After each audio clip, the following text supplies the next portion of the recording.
ಕನಕಗಿರಿ ಪಟ್ಟಣ ವ್ಯಾಪ್ತಿಯಲ್ಲಿ ಬರುವ ವಾಲ್ಮೀಕಿ ವೃತ್ತದಿಂದ ತಾವರಗೆರೆ ರಸ್ತೆ, ಗಂಗಾವತಿ ರಸ್ತೆ ಆಗಲೇ ಸುಮಾರು 25 ವರ್ಷಗಳಿಂದ ಒತ್ತುವರಿ ಮಾಡಿಕೊಂಡು ಏನು ಅನಧಿಕೃತ ಶೆಡ್ಡು ಡಬ್ಬ ಅಂಗಡಿಗಳನ್ನು ಇಲ್ಲಿ ನಿರ್ಮಾಣ ಮಾಡಲಾಯಿತು.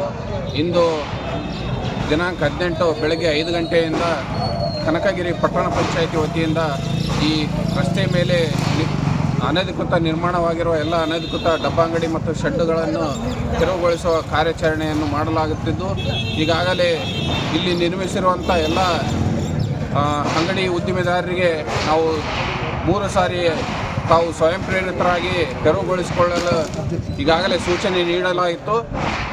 ಆದಾಗ್ಯೂ ಇನ್ನೂ ಕೆಲವು ಅಂಗಡಿ ಮುಂಗಟ್ಟುಗಳು ಹಾಗೆ ಇದ್ದ ಕಾರಣ ಅನಿವಾರ್ಯವಾಗಿ ನಾವು JCBಯಿಂದ ತೆರವುಗೊಳಿಸ್ತಾ ಇದ್ದೇವೆ. ಧನ್ಯವಾದ.